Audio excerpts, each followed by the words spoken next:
Welcome back. You joined me for another quick job. After completing the valve cover gasket in one of my previous videos, I did decide to replace the spark plugs now, since I did install them about 6 or 5 or I don't know, some number of years ago. It's about time to replace them, being that the lifespan on them is, I think, about 50,000 miles, somewhere in there. But I figure they're inexpensive. I'm going to replace them again. So as a reminder, this is a BMW N52 B3000, or it's also known as the N52 KP engine.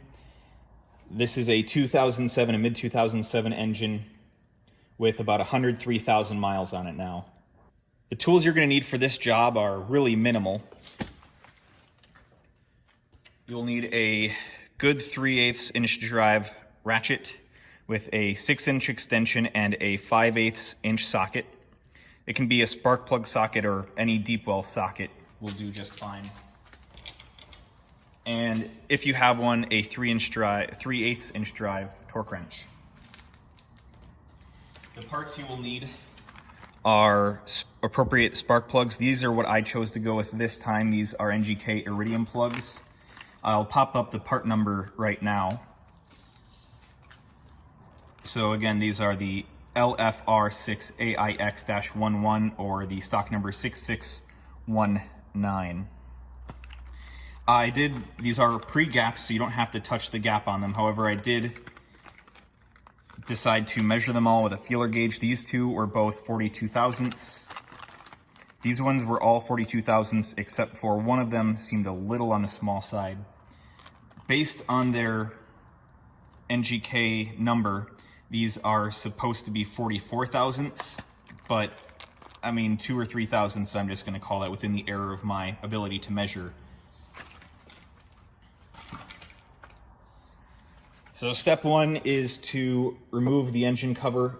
You can do that by removing the 4 M5 cap head screws, and the cover will come right off. I already removed mine earlier. Well, actually, I never put them back on, but the next step is to unplug all of the ignition coils.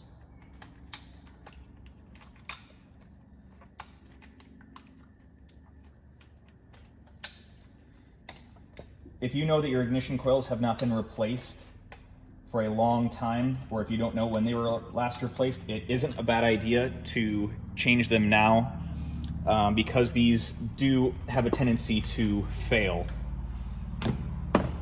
Make sure you don't mix up the order. At the end of the day, I don't think the order really makes that much difference, but it's a good idea to keep everything the same.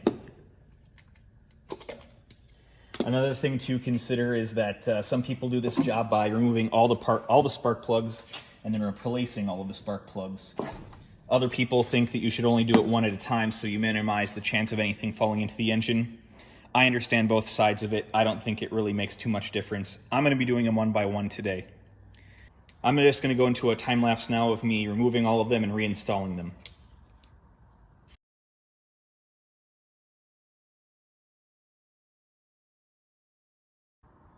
One tool I did forget to mention is having a good needle nose pliers. If you aren't using a spark plug socket that can retain the spark plug as you pull it out of the spark plug well, you're going to need something like this to pull them out with.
Now that they're all in and hand tight, it's time to torque them up. There are 2 torque specs for these spark plugs given by the manufacturer and cross-referenced by BMW.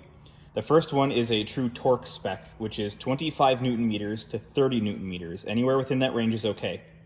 The other one is half a turn to 2/3 of a turn. So that's 180 degrees or 240 degrees. Anywhere within there is fine.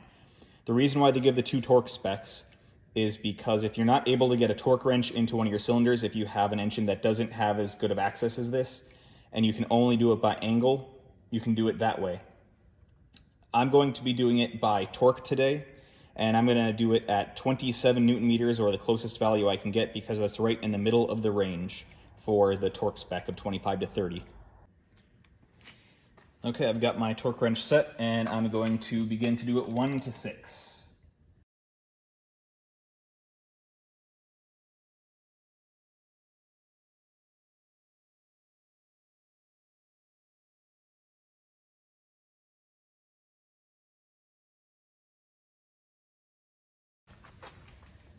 Now that the torque up is complete, I can replace all of my ignition coils.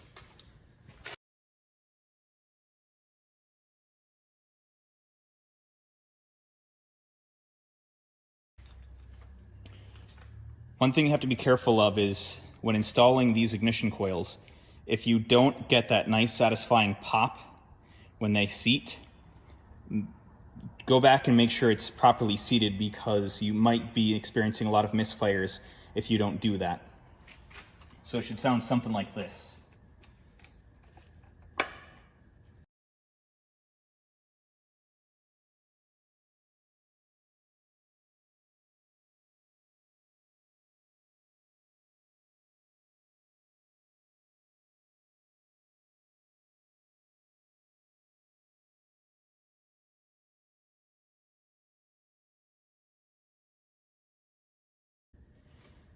And that's all there is to it. All you have to do from here is replace the engine cover, replace the M5 cap screws, and start up the engine. Definitely take a careful listen to make sure everything's running smoothly. And after that, go and take a fun drive. So thank you for watching, and I'll see you guys next time.